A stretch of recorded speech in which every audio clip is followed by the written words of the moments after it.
예, 다시 돌아왔습니다. 부동산 경제론 1주차 두 번째 시간입니다.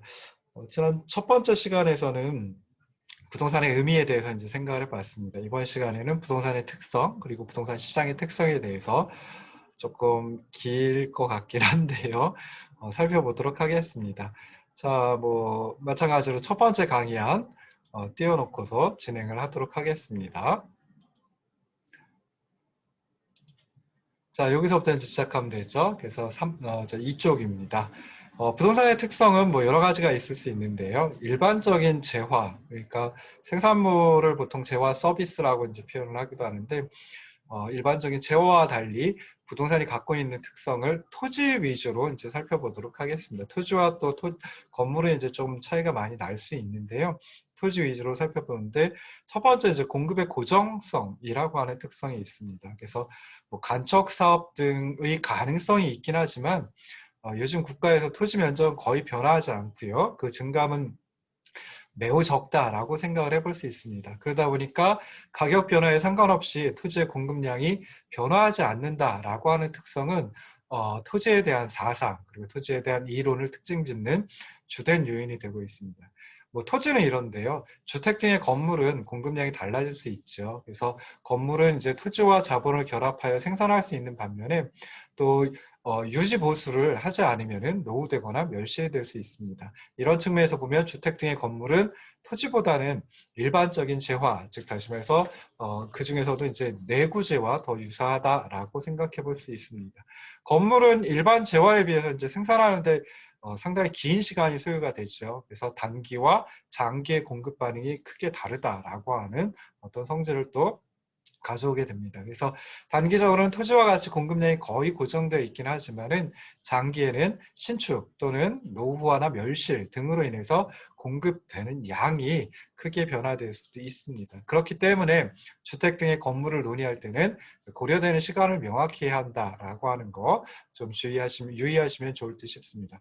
자, 두 번째 특징은 이제 이질성입니다. 그래서 토지는 뭐 크기, 형상, 고저, 방향 등의 물리적인 특성, 편의시설과의 접근성, 공해와 소음 등의 환경 요인, 그리고 교육 여건 등 주변 지역의 인문적인 특성이 매우 다르다. 그렇기 때문에 이질성을 가지고 있다. 헤테로지니어티라고 이제 보통 표현을 하죠.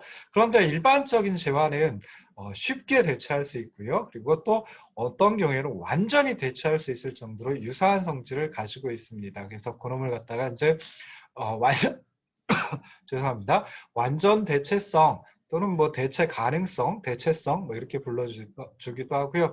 그러다 보니까 동질성을 가지고 있다라고 살펴볼 수 있습니다. 토지의 이질성은 여러 가지 측면에서 살펴볼 수 있습니다. 그렇긴 하지만 그 중에서 가장 중요한 요소는 위치이다라고 생각을 해볼 수 있습니다. 그래서 어떤 분들은 부동산에서 가장 중요한 게 뭐냐, 세 가지를 꼽아보라 그러면 첫 번째 위치, 두 번째도 위치, 세 번째도 위치이다, 뭐 이렇게 이제 얘기를 하는 분들도 있는데요. 어떤 두 토지도 지표상의 동일한 좌표를 갖지는 못합니다. 그리고 이런 그 위치가 다르다라고 하는 거, 이것 때문에 이제 토지의 이질성이 나타난다라고 생각해 볼 수 있습니다. 그래서 위치의 고정성, 위치가 고정되어 있다. 즉 이런 측면에서는 모든 토지는 다 이질적이다라고 하는 점 때문에 독과점, 외부 효과, 공공재 등의 이제 시장 실패 문제가 발생할 수 있고요. 이런 시장 실패 요인들 때문에 토지의 효율적 배분이 달성되지 못하는 결과를 가져오게 됩니다. 그러다 보니까 토지 이용에 대한 정부의 적절한 개입이 정당화될 수 있는 그런 부분이다라고 생각을 하시면 좋을 듯 싶습니다. 자, 토지에 비해서 주택 등의 건물은 이질성의 요인이 더 많을 수밖에 없죠. 주택 등의 건물은 이제 토지 위에 토지를 깔고 이제 지어질 수밖에 없습니다. 그러다 보니까 위치도 서로 다르고요. 그다음에 주택의 구조라든지 자재, 형태 등 다양한 요소 때문에 이제 그 주택 등의 건물의 이질성이 토지보다 더 크게 한다라고 생각해 볼 수 있습니다. 그렇기 때문에 결국 부동산 시장을 분석할 때는 이질성을 좀 명시적으로 고려해야 할 필요가 있고요. 주택시장을 분석할 때는 더더욱 이 이질성 부분을 갖다 명확히 해야 된다라고 생각할 수 있습니다. 자, 세 번째 부동산의 특성 중에 세 번째는 이제 필수적인 생산 요소로서의 역할을 한다라고 생각해 볼 수 있습니다.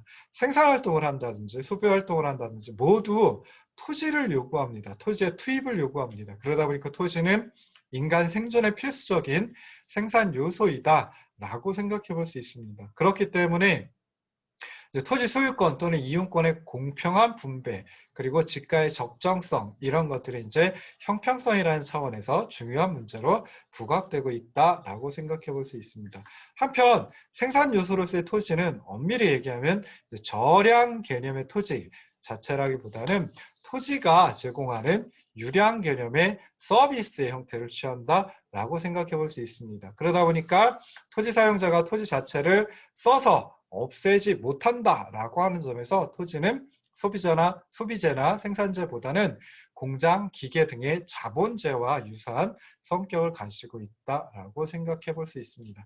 공장 또는 기계가 자본 서비스의 어떤 흐름을 제공을 해주는 것처럼 토지도 토지 서비스의 흐름을 제공하고, 그리고 기업은 이러한 토지 서비스의 흐름을 생산 과정에 투입하는 것이다 라고 생각해 볼 수 있다는 거죠. 그래서 토지 사용자는 토지 서비스 흐름의 대가로 토지 소유자에게 임대료를 지불한다 라고 이제 생각을 해볼 수 있습니다.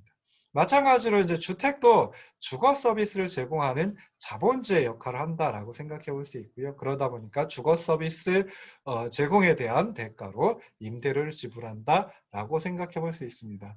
그럼에도 불구하고 주거 서비스 같은 경우에는 소득의 높고 낮음에 상관없이 모든 인간이 건강한 주거 생활을 할 수 있도록 하는 것이 필요하겠죠. 그리고 이것이 대부분의 국가에서 주택 정책의 가장 큰 목표가 되어버립니다. 그러다 보니까 주거 서비스는 일종의 공공재적인 성격을 갖고 있다. 좀 더 엄밀히 얘기하면 공공재보다는 이제 가치재, 그래서 생산과 소비를 장려해야 할 필요가 있는 재화, 가치재라고 얘기를 하거든요. 그래서 그런 성격을 가지고 있다 라고 생각해 볼 수 있습니다. 자, 네 번째 부동산의 특성은 이제 자산으로서의 역할이다라고 생각해 볼 수 있습니다. 그래서 토지와 주택을 포함한 모든 부동산은 자산이다라고 생각을 해볼 수 있고요.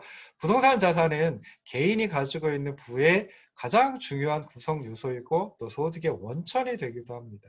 그러면서 국가 전체로 봤을 때는 국가 전체 부 또는 뭐 국가 자산의 상당한 비중을 차지하고 있는 게 이 토지와 주택을 포함한 부동산이다라고 생각해 볼 수 있습니다. 그래서 보통 이제 자산을 뭐 부동산 자산하고 뭐 그다음에 금융 자산 뭐 이렇게 이제 구분을 해볼 수 있는데요.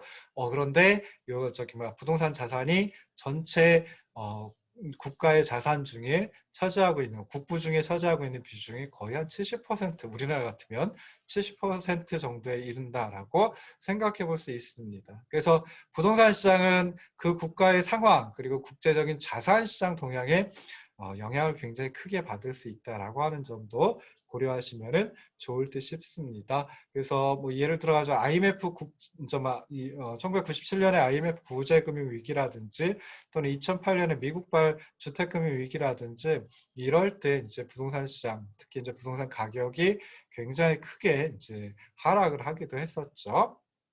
자, 부동산의 특성 다섯 번째는 이제 금융의 중요성이라고 하는 겁니다. 그래서 부동산은 일종의 내구재라고 생각해 볼 수 있는데, 내구재들은 이제 대부분 그 비내구재보다, 내구재가 아닌 것들보다 가격이 좀 비쌉니다. 왜 그러냐면 이제 지속적으로 서비스를 제공해 주기 때문에 그렇다라고 생각해 볼 수 있는데요.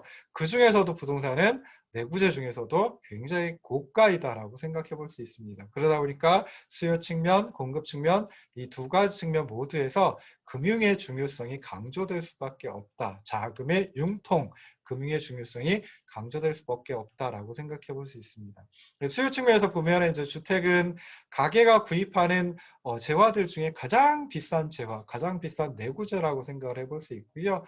오랜 기간 동안 주택에서 창출되는 주거 서비스 흐름을 소비하게 됩니다. 그러다 보니까 주택 구입자들은 주택 가격의 일부를 자기 부담금으로 지불하기도 하지만 나머지 대부분을 갖다 차입을 통해서, 그러니까 주택담보대출이라든지 이런 것들을 통해 가지고 충당한다라고 생각해 볼 수 있습니다. 그렇기 때문에 주택 대출의 차입 가능성 그리고 차입 조건 이런 것들이 이제 자가주택 시장의 수요에 큰 영향을 미칠 수 있다라고 하는 점도 유의하셔야 됩니다. 자, 공급 측면도 바라보면요. 부동산 개발 사업을 하는데 자금이 필요하죠. 근데 굉장히 많은 자금이 필요합니다. 그러다 보니까 뭐 프로젝트 파이낸싱이라든지 이런 것들을 통해 가지고 자금을 조달하고 그러니까 금융이 중요해진다라고 생각을 해볼 수 있겠죠. 그래서 뭐 이렇게 해가지고 이제 부동산의 특성에 대해서 이제 살펴봤고요. 자, 그리고 나서 이제 부동산 시장의 특성에 대해서 살펴보도록 하겠습니다. 그래서 부동산 시장의 특성은 뭐 크게 보면 한 5가지 정도 있는데요. 여기서는 한 7가지 정도 뭐 다른 것들까지 생각을 해보도록 하겠습니다. 그래서 첫 번째 부동산 시장의 특성은 시장 분할이라고 하는 특성이 있습니다. 그래서 이 시장 분할이라고 하는 것은 부동산 시장의 어떻게 보면 본질적인 특성 중에 하나이다. 라고 생각해 볼 수 있는데 가장 정말 중요한 특성이다. 뭐 이렇게 이제 생각을 해볼 수 있습니다. 그래서 부동산이 갖고 있는 성질 중에 특성 중에 부동성 또는 뭐 위치의 고정성이라고 하는 특성이 있는데요. 이것들 때문에 부동산 시장의 공간적인 작용 범위가 일정 지역에 한정되는 그런 국지성을 가질 수밖에 없습니다. 그래서 부동산 시장은 일단 지역에 따라서 다수의 하부 시장 또는 하위 시장으로 나뉘어지고요. 같은 지역이라고 할지라도 부동산의 유형, 규모, 품질 이런 것들에 따라서 다시 여러 개의 부분 시장으로 세분이 됩니다. 뭐 말하자면 부산시의 주택 시장을 보면은 그러니까 일단 우리나라 전체 주택 시장이다라고 하면 지역에 따라서 뭐 부산의 주택 시장, 뭐 서울의 주택 시장, 뭐 광주의 주택 시장, 대구의 주택 시장 뭐 이런 식으로 이제 구분이 되겠죠. 그러면서 또 부산의 주택 시장이라고 하더라도 부산의 공동주택시장, 부산의 단독주택시장 뭐 이런 식으로 유형에 따라 가지고 나뉘어지기도 합니다. 그리고 뭐 부산의 공동주택시장 뭐 중요한 게 이제 아파트니까 부산의 아파트 시장이다라고 하면 규모에 따라 가지고 소형 아파트 시장, 뭐 중형 아파트 시장, 뭐 중대형 아파트 시장 뭐 이렇게 이제 또 구분을 해볼 수도 있겠죠. 그래서 이런 식으로 여러 개의 부분 시장으로 나뉘어진다라고 생각해 볼 수 있습니다. 또 살펴볼 수 있는 게 주택시장 같으면 이제 매매시장하고 임대시장 뭐 이렇게 크게 또 나눠 볼 수도 있겠죠. 그래서 주택이라고 하는 자산 자체를 사고 파는 매매시장이 있을 수 있고요. 그다음에 주택이라고 하는 공간이 제공해주는 주거 서비스를 임대하고 임차해주는 임대시장 이렇게 이제 나눠 볼 수도 있습니다. 그래서 이렇게 부동산 시장이 여러 개의 부분 시장으로 나뉘어지는 현상을 시장 분할 또는 시장의 분화라고 이제 얘기를 합니다. 그래서 부동산 시장의 분화 현상은 경우에 따라서는 이제 부분 시장별로 시장의 불균형을 초래하기도 합니다. 그래서 예를 들어가지고 이제 팔려고 내놓은 집은 많은데 근데 사는 사람이 많지 않아요. 뭐 그러면 이제 매매 시장에 정말 불균형이 발생하죠. 그런데 거꾸로 보면 이제 전세로 나온 집은 임대 시장에서 전세로 나온 집은 거의 없는 뭐 그런 경우들이 있기도 합니다. 그러니까 임대 시장에서도 불균형이 발생하는 수요 공급이 일치하지 않는 수요 공급의 균형을 이루지 못하는 그런 현상이 발생할 수도 있다. 그래서 이렇게 그 부동산 시장 전체적으로 봤을 때는 균형 상태에 접근한다라고 하더라도 부분 시장별로 보면은 그렇지 않고 불균형 상태에 놓여 있는 그런 경우들도 많이 있다라고 이제 생각을 하시면 좋을 듯 싶습니다. 자, 두 번째 중요한 특성이 이제 부동산 시장에서는 거래 비용이 굉장히 크다, 굉장히 높다, 뭐 이런 생각을 해볼 수 있습니다. 그래서 거래 비용이라고 하는 것은 이제 거래와 관련돼서 거래에 수반되는 모든 비용을 갖다가 거래 비용이라고 얘기를 하거든요. 그러니까 뭐 예를 들어 가지고 제가 좋아하는 과자를 하나 사러 간다, 과자를 먹고 싶다, 과자를 소비하고 싶다라고 하면 거래를 해야 되겠죠. 과자를 사러 가야 돼요. 그러면은 뭐 가까운 편의점이라든지 슈퍼마켓이라든지 이런 데 이제 가야 되죠. 그럼 시간이 걸리고요. 그다음에 또 걸어가야 된다라고 하면은 그만큼 또 노력이 들어갑니다. 그래서 이런 것들을 거래 비용이라고 얘기를 하는데요. 일반적인 재화와 관련해서는 거래 비용이 그렇게 크지 않습니다. 그런데 부동산 거래에 수반되는 거래 비용은 여러 가지 형태가 있거든요. 그래서 여기 보시면은 세금, 그다음에 중개수수료, 그리고 탐색 비용, 이사 비용 뭐 이런 것들이 이제 부동산 거래에 수반되는 거래 비용에 포함이 되고요. 금전적인 비용뿐만이 아니라 이제 정신적인 비용, 뭐 수고, 노력 뭐 이런 것들도 이제 포함된다라고 생각해 볼 수 있습니다. 근데 이 중에 중요한 금전적 비용은 이제 세금과 중개 수수료 뭐 이런 것들을 생각해 볼 수 있겠죠. 그래서 우리나라 같으면 부동산을 취득한다, 부동산을 구입한다라고 하면 취득세라고 하는 세금을 지불을 해야 됩니다. 내야 됩니다. 정부에 내야 됩니다. 그리고 중개 수수료를 그 중개해준 대행인에게 중개인에게 저기 수수료를 또 지불을 해야 되죠. 그래서 어떤 학자가 2008년도 논문이긴 한데요. 좀 꽤 오래되긴 했습니다. 근데 주택의 매입과 매각에 따르는 거래 비용, 세금, 중개수수료, 법무수수료 이것들을 합친 걸 이제 거래 비용으로 두고 그리고 나서 거래 비용이 어느 정도나 되는지 한번 살펴봤습니다. 그래서 미국은 주택 가격의 약 10% 정도, 일본은 5 내지 10% 정도, 중국은 4.86 내지 13.65%, 한국은 우리나라는 10.9 내지 15.62% 이런 식으로 이제 어떤 결과를 갖다가 보여줬거든요. 우리나라 같으면은 물론 좀 오래되긴 했지만은 이런 그 주택의 매입과 매각에 따르는 주택의 거래와 관련된 주택의 거래에 수반되는 거래 비용이 상당히 높은 편이다. 뭐 이렇게 이제 또 생각을 해볼 수 있습니다. 그래서 이렇게 주택의 거래 비용이 높기 때문에 주택 수요가 변화한다라고 하더라도 수요자들이 즉각적으로 주택 소비를 조정하지 않는 현상이 발생할 수 있습니다. 그래서 어떤 의사결정을 한다라고 하면, 그러니까 경제 주체 또는 뭐 부동산 활동 주체들이 그 어떤 의사결정을 한다라고 하면은 그냥 쉽게 생각해가지고 자기 이익이 극대화되는 그런 그 어떤 의사결정을 선택을 하기 마련이겠죠. 그래서 그냥 간단하게 자기 이익 극대화라고 하는 것은 다른 식으로 표현해 보면은 어떤 그 활동, 경제 활동 또는 뭐 부동산 활동과 관련된 이득과 손실을 비교해서 이득이 손실보다 더 크다라고 하면 그때는 그런 선택을 하고요. 그런 선택의 이득보다 손실이 더 크다라고 하면 그때는 그런 선택을 하지 않는다. 뭐 이렇게도 이제 생각을 해볼 수 있습니다. 이거 갖다 이제 경제학에서는 합리성이다라고 이제 얘기를 하고요. 그런 경제 주체를, 그런 활동을 하는 경제 주체를 합리적인 경제 주체 뭐 이런 식으로 이제 표현을 합니다. 그래서 거래 비용 가지고 생각해 보면은 자, 지금 거주하고 있는 주택이 있고요. 그 다음에 좀 오래 거주를 했어요. 오래 살다 보니까, 저기, 뭐야, 어, 그, 좀 만족감이 떨어질 수 있겠죠. 뭐, 벽지도 오래됐고, 그다음 건물도 오래됐고, 뭐, 주택도 오래됐고, 그러다 보면 이제 좀 뭔가가 불편해질 수 있고, 그렇죠. 그래서 그렇게 계속 거주하는 데 따르는 만족감의 손실, 효용의 손실, 이게 이제 다른 주택으로 이사하는데 소요되는 거래 비용보다 적으면 그때는 합리적인 가격은 주거를 이전하지 않을 거다. 다른 데로 이사가지 않을 거다라고 생각해 볼 수 있습니다.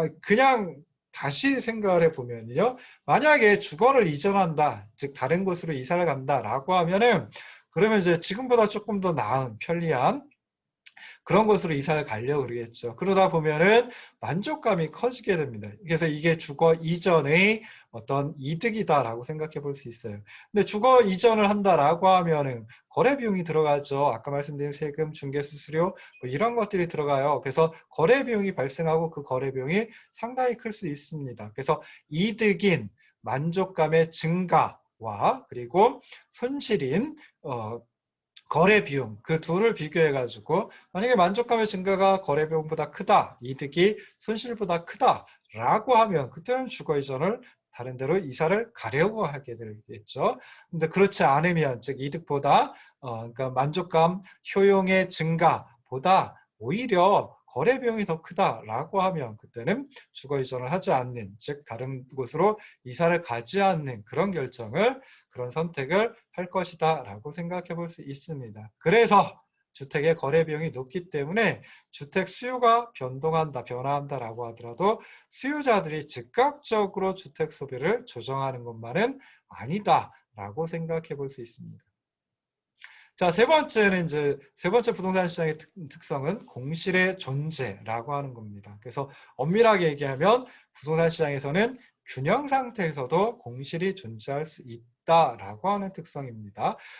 수요 공급 이론에서는 수요와 공급이 일치할 때 정확히 표현하면은 수요량과 공급량을 일치시켜주는 가격을 균형 가격이라고 하고요. 그 균형 가격에서는 수요량과 공급량이 일치하면서 똑같으니까 이제 균형 거래, 그만큼 거래가 이루어지니까 균형 거래량, 뭐 이렇게 이제 얘기를 합니다. 수요량하고 공급량이 일치하니까 뭔 소리예요? 공급, 즉, 팔려고 내다 놓은 게 그게 다 팔린다. 소비자들이 다, 수요자들이 다 사간다. 라고 이제 생각을 해볼 수 있습니다. 그래서 그런 상태가 이제 균형 상태이다. 라고 생각해 볼 수 있는데요. 부동산 시장은 여러 가지 이유 때문에 초과 공급 상태가 발생하는 게 일반적입니다. 그러니까 공급량이 수요량보다 더 큰 상태. 그러면 이제 공급되는 양은 많은데 수요되는 양 그것보다 더 적다라는 거죠. 그러면 그만큼 팔려고 내놨는데 팔리지 않는 것들이 존재하고요. 그러니까 이제 초과 공급 상태고 여기서 이제 부동산 시장에서는 그걸 공실이라고 얘기를 합니다. 그래서 임대를 하려고 했는데 임대가 이루어지지 않았다든지 팔려고 했는데 팔리지 않고 있다든지 그럼 비워두겠죠. 그래서 공실이 존재한다. 그럼에도 불구하고 균형 상태일 수 있다라고 하는 것이 이제 부동산 시장의 특성입니다. 그래서 균형 상태를 우리가 보통 이제 수요 공급 모형에서는 수요와 공급이 일치하는 상태라고 얘기를 하는데요. 더 기본적으로는 그러니까 뭐랄까요? 원론적으로 보면은 균형 상태는 그 상태에서 다른 상태로 움직이려고 하지 않을 때를 균형 상태라고 얘기를 합니다. 그래서 일반적인 재화 시장에서는 공급량이 수요량보다 더 크다, 더 많다라고 하면 그때는 가격이 내려가거든요. 그래서 공급량과 수요량이 일치하는 균형 상태, 그러니까 공급량과 수요량이 일치하는 상태까지 가면 가격이 더 이상 변화하지 않습니다. 바뀌질 않습니다. 그래서 그 상태 그대로 쭉 머물러 있게 되니까 균형 상태라고 얘기를 하는데요. 부동산 시장은 초과 공급, 즉 공실이 존재함에도 불구하고 그 상태 그대로 있으려고 할 수 있습니다. 그래서 균형 상태에서도 공실이 존재할 수 있다라고 할 수 있는데요. 자, 공실은 두 가지 특성을 가지고 있습니다. 그래서 어떤 특성이냐면 첫 번째는 공간에 대한 수요 증가를 큰 비용 없이 수용할 수 있는 완충 장치 역할을 한다라고 생각해 볼 수 있습니다. 그래서 부동산을 새로 막 건축을 한다든지 뭐 이렇게 해가지고 또는 뭐 토지 같은 경우에는 저기 막 주택용지라든지 상업용지 이런 식으로 조성을 해야 되겠죠. 그래서 그렇게 해가지고 신규 부동산을 공급하는 데는 비용도 많이 들고요. 그다음에 시간도 많이 소요될 수 있습니다. 그러다 보니까 부동산 공간에 대한 수요가 증가하더라도 바로 신규 공급을 증가시키기는 어렵다라고 생각을 해볼 수 있습니다. 그래서 부동산 임대업자 입장에서는 수요가 증가하는 것에 대비해 가지고 여유 공간을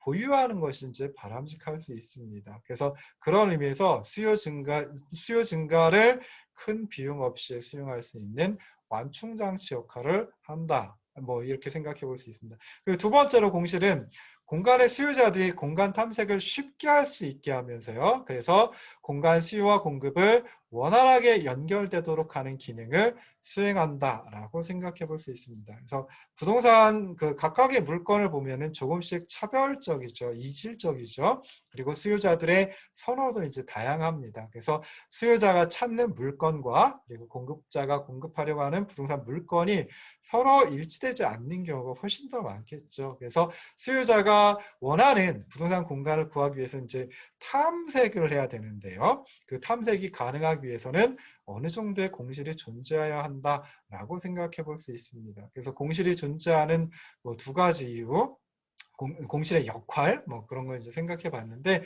그런데 부동산 시장에서는 균형 상태에서도 공실이 존재할 수 있다라고 하는 거 기억하시기 바랍니다. 자, 네 번째는 이제 시장 지배력을 가지고 있다.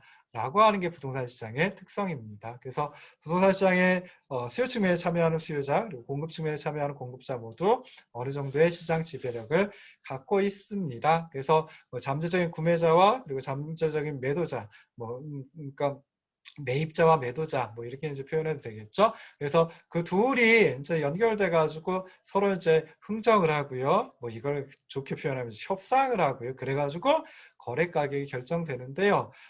그렇게 결정되는 거래 가격, 즉 협상의 결과는 쌍방의 협상 능력 그리고 시장 상황을 영향을 받을 수밖에 없습니다. 자, 그래서 부동산 시장에서는 수요 측면, 공급 측면 모두 어느 정도는 시장 지배력 시장에서 형성되는 가격의 영향을 미칠 수 있는 능력, 시장 지배력을 갖고 있다라고 생각을 하시면 좋을 듯 싶습니다. 자, 그러면 앞서 세 번째 특성이 균형 상태에서도 공실이 존재한다라고 하는 거고요. 네 번째 특성이 이제 시장 지배력이 존재한다라고 하는 거거든요. 이 두 가지 특성 때문에 부동산 시장은 완전 경쟁 시장이 아닌 경우가 훨씬 더 많다라고 생각하시면 좋겠습니다. 그래서 전형적인 완전 경쟁 시장 뭐 해가지고 뭐 네 가지 조건, 다섯 가지 조건 뭐 이렇게 해가지고 이제 완전 경쟁 시장의 조건, 완전 경쟁 시장이 이런 조건을 만족시켜야 된다라고 하는 것이 있는데요. 여기서는 한 세 가지만 생각해 볼게요. 그래서 완전 경쟁 시장의 조건, 첫 번째, 재화가 동질적이어야 된다. 그리고 두 번째, 각각의 수요자와 공급자가 가격 순응자, 즉 다시 말해서 가격이 시장에서 형성돼서 주어지면 그냥 그걸 그대로 받아들이는 역할, 가격 순응자, 요거 프라이스 테이커라고 하거든요. 가격이 주어지면 그냥 그대로 받아들이는, 테이크하는 그런 사람들이어야 하고요. 그 다음에 세 번째는 균형에서 초과 수요나 초과 공급이 존재하지 않는다라고 하는 게 완전 경제 시장의 조건입니다. 그런데 부동산 시장은 거래되는 재화가, 즉 거래되는 부동산이 조금씩은 이질적이고요. 아니 뭐 조금이 아니라 굉장히 많이 이질적인 경우도 있을 수 있습니다. 그리고 두 번째, 각각의 수요자와 공급자가 어느 정도의 시장 지배력, 즉 가격을 주어진 걸로 받아들이는 게 아니라 가격을 가격에 영향을 미칠 수 있는 능력을 가지고 있고요. 그 다음에 세 번째, 균형에서도 공실, 초과 공급이 존재한다라고 하는 특성을 가지고 있습니다. 그러다 보니까 부동산 시장은 완전 경쟁 시장이 아닌 경우가 훨씬 더 많다라고 생각을 하시면 좋을 듯 싶어요. 물론 그럼에도 불구하고 부동산 시장 완전 경쟁적이다라고 가정하고 분석을 하는 경우가 많이 있습니다. 수요 공급 모형 가지고 분석하는 게 이제 완전 경쟁 시장을 가정하는 것과 마찬가지거든요. 그래서 그런 이유는 부동산 시장이 완전 경쟁 시장이 아니다라고 하더라도 완전 경쟁 시장으로 가정하고 분석했을 때 뭐 그 결과가 현실에서 나타나는 어떤 현상하고 현실에서 나타나는 현상을 굉장히 잘 설명을 해줍니다. 그리고 두 번째는 완전 경쟁 시장이 이상적인 시장이기 때문에 그쪽으로 가야 된다, 그렇게 가야 된다라고 하는 측면에서 또 이제 그냥 일반적인 수요 공급 모형, 아까도 말씀드렸듯이 완전 경쟁 시장을 가정하는 수요 공급 모형을 많이 활용한다라고 생각을 하시면 좋을 듯 싶습니다.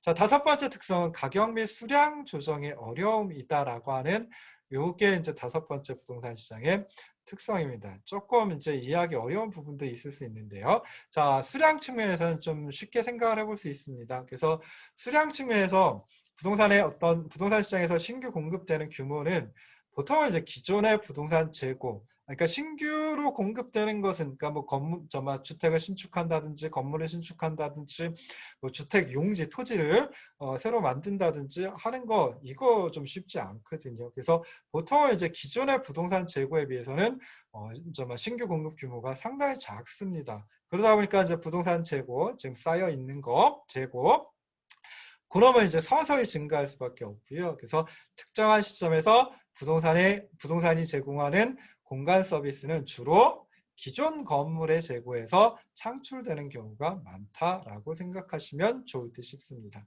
그래서 특히 이제 고층 오피스 빌딩, 고층 업무용 부동산 같은 경우에는 신규 공급하는데 굉장히 많은 시간이 소요될 수 있죠. 2년, 3년 뭐 이렇게 이제 소요가 되기도 하고 뭐 심한 경우에 뭐 10년, 20년 소요가 될 수도 있고 그렇거든요. 그러다 보니까 신규 공급하는 속도가 매우 더디다. 즉 이런 그 업무용 부동산이 증가하는 속도가 그러니까 업무 부동산의 재고가 증가하는 속도가 매우 더디다. 뭐 이렇게 이제 생각해 볼 수 있습니다. 자, 두 번째 이제 가격 조정도 상당히 더디다, 상당히 어렵다라고 생각을 할 수 있습니다. 그래서 가격 조정이 어려운 이유 뭐 크게 한 세 가지 정도 생각해 볼 수 있는데요. 첫 번째는 적정 공실률을 유지하는 범위 내에서 가격 조정이 이루어지는 게 대부분이다라고 하는 것입니다. 그러다 보니까 이제 가격 조정이 쉽지 않다, 어렵다. 더디다. 뭐 이렇게 이제 생각해 볼 수 있습니다. 자, 공간에 대한 수요가 증가를 해요. 그럼 일반적인 우리 수요 공급 모형에서는 수요가 증가를 한다라고 하면 그때는 어떻게 될까요? 가격이 상승을 하겠죠. 이제 그 저기 막 공급은 고정되어 있다. 공급이 완전 비탄력적이다라고 하면 수직선의 형태로 공급 곡선이 나타나고요. 수요 곡선은 우하향한다. 어느 정도 가격에 대해서 탄력적이다라고 하면 우하향하겠죠. 그래서 보시면은 이때 공간에 대한 수요가 증가한다. 즉 수요 곡선이 오른쪽으로 또는 위쪽으로 이동한다라고 하면 당연히 가격 역할을 하는 임대료가 높아지는 게 일반적입니다. 근데 이렇게 임대료를 충분히 인상시켜 가지고 수요의 증가를 전부 수용한다라고 하면은 그런 경우에는 이제 공실이 높아질 수 있어요. 그러니까 임대료를 충분히 인상한다. 뭐 사실은 어느 정도가 적정한 임대료 인상분인지 적정한 그 임대료 인상해야 되는데 어느 정도가 적정한 크기인지 그걸 알 수가 없거든요. 그러다 보니까 좀 임대료를 상당히 많이 인상시킨다라고 하면은 그때 임대료가 너무 높으니까 수요가 증가하더라도 실제로 이제 공간 서비스를 이용하려고 임차를 하려고 하지 않을 수 있겠죠. 그러다 보면 공실이 높아질 수 있습니다. 그래서 임대료를 충분히 인상하지 않고 조금씩 인상하는 조금 인상해 보고 또 그래도 인상할 여지가 있다라고 하면 또 인상하고 뭐 이런 식으로 해가지고 가격 조정이 이루어집니다. 자, 반대로 수요가 위축된다. 즉 수요 곡선이 왼쪽으로 또는 아래쪽으로 이동한다라고 하면 임대료가 낮아져야 되겠죠. 근데 임대료를 충분히 인하한다. 좀 많이 인하한다라고 하면은 그때는 이제 공실이 굉장히 적어질 수 있습니다. 공실이 굉장히 적어질 수도 있는데요. 사실 어느 정도가 또 적정한 임대료 인하분인지 그걸 알 수가 없거든요. 그러다 보니까 조금씩 인하하는 그래서 적정한 공실률을 유지하려고 하는 경향이 나타나게 되고 그래서 임대료라고 하는 가격의 조정 속도는 공실률에 의해서 영향을 받는다라고 생각해 볼 수 있습니다. 자, 두 번째 가격 조정이 어려운 이유는요. 자, 부동산 시장, 특히 이제 수익용 부동산 시장, 그냥 임대주택 생각하시면 돼요. 또는 뭐 전세나 월세 생각하시면 돼요. 그래서 그럴 때는 이제 임대차 계약이 장기, 그러니까 뭐 1년 뭐 이런 게 아니라 뭐 2년 또 요즘에는 이제 주택 임대차 보호법이 좀 개정이 돼가지고 한 번 더 연기를 할 수가 있죠. 그래서 그런 경우 같은 경우 4년이 돼 버려요. 그리고 일반 상가 같은 경우에는 5년을 갖다 5년 정도씩 이제 계약을 맺거든요. 그러다 보니까 가격이 상승할 여지가 있어도 그러니까 임대료를 높일 여지가 있어도 쉽게 계약을 이미 해놨기 때문에 임대료를 높일 수 없는 그런 경우도 많이 생각할 수 있습니다. 그러다 보면 임대료라고 하는 가격이 조정하는 속도가 굉장히 더디다. 가격을 조정하는 게 어렵다라고 생각해 볼 수 있습니다. 자, 세 번째는 이제 자가주택 시장에서 주택 가격이 하락한다라고 하면 소유자들이 뭐 팔려면 이제 거래 가격을 받아들이면서 팔아야 되는데 가격이 하락하면 그 가격 하락을 갖다 수용하려고 하질 않아요. 그러다 보니까 자가주택 시장에서는 주택 가격이 하방 경직적인 아래쪽으로 움직이려고 하지 않는 경향이 나타나게 되고요. 그리고 가격이 하락하기보다는 오히려 거래량이 줄어드는 그런 경향이 많이 나타나기도 합니다. 그래서 이런 세 가지 이유 때문에 가격의 조정이 어렵다라고 생각해 볼 수 있습니다. 자, 유형별로 부동산을 살펴보면 뭐 유사한 점도 있고 또 차이도 있을 수 있겠죠. 그래서 먼저 이제 주거용 부동산하고 비주거용 부동산을 갖다가 한번 살펴보면은 뭐 두 시장 모두 영향을 받는 요인들이 거의 비슷하다라고 생각해 볼 수 있습니다. 그래서 뭐 대부분 이제 뭐 지역 경제 변수들, 그 다음에 뭐 생산성, 뭐 이런 것들이 이제 시장의 기본 가치를 형성하게 되고요. 그러니까 주거용이든 비주거용이든 부동산의 기본 가치를 형성을 하게 되고요. 그리고 부동산에 대한 수요에 공통적으로 영향을 미치게 됩니다. 근데 비주거용 부동산 시장에 비해서 주택 시장에서는 재정 거래가 제한적일 수밖에 없거든요. 재정 거래라고 하는 것은 이제 차익 거래라고 하기도 하고요. 자, 이 재정 거래는 그냥 일반적인 재화 시장 가지고 살펴보면 좀 쉽게 이해할 수 있습니다. 만약에 제가 좋아하는 과자가 새우깡인데 새우깡의 가격이 서울에서는 2,000원이고 부산에서는 1,000원이다라고 하면 그럼 어떻게 할까요? 그냥 대부분의 사람들 생각할 때 부산에서 사가지고 서울 가서 팔면 물론 이제 중간에 운송하는데 뭐 비용이 들어가고 하니까 그 차이 서울에서 2,000원, 부산에서 1,000원이니까 1,000원만큼 하나 팔면 1,000원만큼의 이득을 얻는 건 아니겠죠. 그렇긴 하지만 이득을 얻습니다. 그러다 보니까 어떻게 돼요? 부산에서는 새우깡에 대한 수요가 증가를 하고요. 그러면 부산에서 새우깡 가격이 높아지겠죠. 서울에서는 사람들이 부산에서 사가지고 서울에 내다 팔아요. 그러다 보니까 서울에서는 공급이 증가를 하게 됩니다. 그러면 공급이 증가하면은 가격이 낮아지겠죠. 그래서 부산에서는 새우깡 가격이 높아지고 서울에서는 새우깡 가격이 낮아져요. 그래서 이런 거래를 갖다가 재정거래, 차익거래라고 하는데 두 시장에서의 가격이 똑같아지면 그때는 어떻게 되겠어요? 당연히 더 이상 차익거래, 재정거래가 나타나지 않게 됩니다. 그래서 이런 걸 갖다 이제 재정거래라고 얘기를 하고요. 비주거용 부동산 시장에서는 재정거래가 굉장히 많이 나타날 수 있는데요. 주택시장에서는 뭐 그렇게 나타나기가 쉽지는 않습니다. 그래서 주택 가격은 시장의 기본 가치로부터 벗어날 가능성이 높다. 이런 식으로 이제 생각해 볼 수 있어요. 그러니까 다시 말해서 아까 새우깡 시장 생각해 보면은 두 시장에서 어떤 두 지역에서 가격 차이가 있다라고 하면 재정 거래가 발생을 하고 그러다 보면 두 지역에서의 가격이 일치한다라고 생각해 볼 수 있죠. 그리고 그 가격이 그때의 가격이 어떤 시장의 기본 가치를 반영하는 그런 가격이다라고 생각해 볼 수 있어요. 비주거용 부동산 시장은 차익이 발생한다라고 하면 이런 차익 거래, 재정 거래가 빈번하게 이루어지거든요. 그러다 보면 결과적으로 비주거용 부동산 시장에는 부동산의 가격이 시장의 기본 가치로부터 많이 벗어나지 않는데 주택시장은 그렇게 되기가 쉽지 않을 수 있습니다. 그러다 보니까 시장의 기본 가치로부터 벗어날 가능성이 높다. 뭐 이렇게 이제 생각을 하시면 좋을 듯 싶고요. 그리고 비주거용 부동산 시장 같으면 거래에 참여하는 주체들이 대부분 전문적인 투자자들이에요. 그러다 보니까 뭐 부동산 시장의 특성이라든지 부동산 시장의 어떤 성격이라든지 뭐 이런 것들, 가격 결정이 어떻게 이루어지고 지금 현재 어떻게 흘러가고 있는지 잘 알 수 있는데요.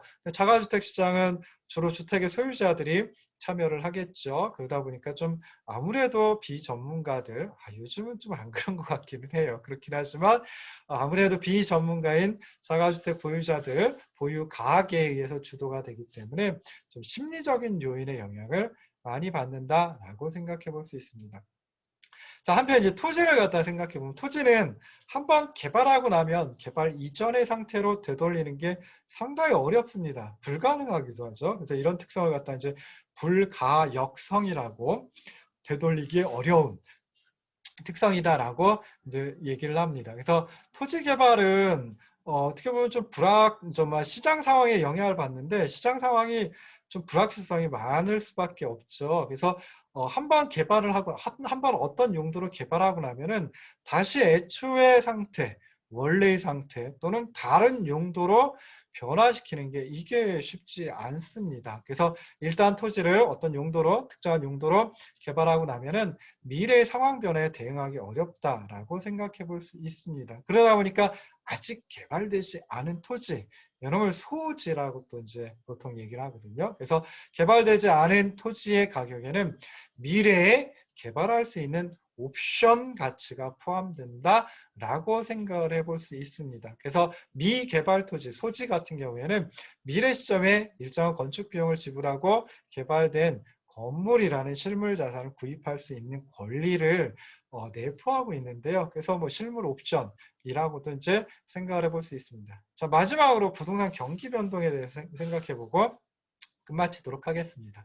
부동산 경기 변동은 거시경제, 그러니까 일반적인 국민 경제, 나라 경제의 경기 변동에 굉장히 큰 영향을 미친다라고 생각해 볼 수 있습니다. 그래서 특히나 이제 주택시장 같으면 주택시장에서 주택 가격의 변동은 여러 가지 이유 때문에 거시경제, 국민경제의 경기 변동에 굉장히 중요한 영향을 미치는데요. 첫 번째 경도는 이제 민간 소비 변화, 그러니까 자산 효과에 따른 민간 소비 변화, 그리고 두 번째는 이제 신규 건축, 이런 것 때문에 이제 거시경제 경기 변동에 중요한 영향을 미칩니다. 그래서 여러분들 보시면은 이제 그 경제학 원론이나 경제학 입문 들어보시면 거시경제 파트에서 국민 소득 개정 좀 국민소득 개정 항등식 뭐 이런 걸 이제 배우셨을 텐데요. 왼쪽에 이제 국민소득이 있고요. Y라고 하는. 그리고 오른쪽에는 소비, 그리고 투자, 그리고 또 뭐가 있죠? 정부 구매, 그리고 순수출. 이런 게 있죠. 그래서 좌변과 우변이 항상 일치된다. 즉 다시 말해서 국민소득은 소비와 투자와 정부 구매와 그리고 순수출의 합과 항상 같다라고 해서 항등식이라고 얘기를 하죠. 그냥 쉽게 생각해 보면은 우변의 소비가 증가하면 좌변의 소득도 증가한다라고 생각해 볼 수 있어요. 또 하나 우변의 투자가 증가하면 좌변의 소득도 증가한다라고 생각을 해볼 수 있거든요. 이제 주택 가격이 상승을 했다라고 하면은 그때는 어떨까요? 사람들이 주택을 보유하고 있는 가게들이 자, 내가 보유하고 있는 주택의 가격이 높아졌어. 이게 소득으로 실현되는 건 아니거든요. 실제 소득이 되는 건 아니. 그만큼 뭐 그냥 가격만 높아졌을 뿐이지 아직 팔지를 않고 계속 살고 있으니까 실제로는 그 소득이 커진다든지 하는 건 아니에요. 그럼에도 불구하고 자산의 가치가 증가했기 때문에 소비를 증가시키는 경향이 나타납니다. 이놈을 갖다가 자산효과라고 얘기를 하고요. 자산효과가 발생하면 민간 부문의 소비가 증가를 하겠죠. 그러면은 국민소득 개정 항등식에서 좌변의 소득도 이제 증가를 합니다. 즉 다시 말해서 국민소득에 영향을 미친다라고 생각을 해볼 수 있습니다. 그 다음에 또 하나 생각해 볼 수 있는 건 이제 주택 가격이 상승한다라고 하면 신규로 다 새로 주택을 주택을 신축하는 게 늘어나겠죠. 그러면은 이 신축 주택이라고 하는 게 어디에 포함되느냐? 정확히 신축 주택의 구입이라고 하는 게 국민소득 개정 항등식의 우변에 투자에 포함이 됩니다. 그래서 투자에는 뭐 기업의 설비 투자라든지 재고 투자의 변동이라든지 재고의 변동이라든지 이런 것도 이제 투자에 포함이 되는데요. 신축 주택의 구입도 투자에 포함이 됩니다. 그래서 주택 가격이 상승해 가지고 신축 주택이 많이 늘어난다라고 하면은 투자가 커지고요. 국민소득 개정 항등식의 우변에 있는 투자가 증가를 하고 그럼 좌변에 있는 소득도 증가를 하겠죠. 그래서 이런 식으로 해가지고 국민소득 즉 거시경제의 경기 변동에 중요한 영향을 미친다라고 생각을 해볼 수 있습니다. 이거 1주차인데 좀 진도를 많이 나갔네요. 여기까지 계획을 했기 때문에 여기까지 뭐 진도를 나갔습니다. 들어주시느라고 고생하셨고요. 다음 주차 강의 뵐 때까지 건강하시고 평안하시기 바랍니다. 고생하셨습니다.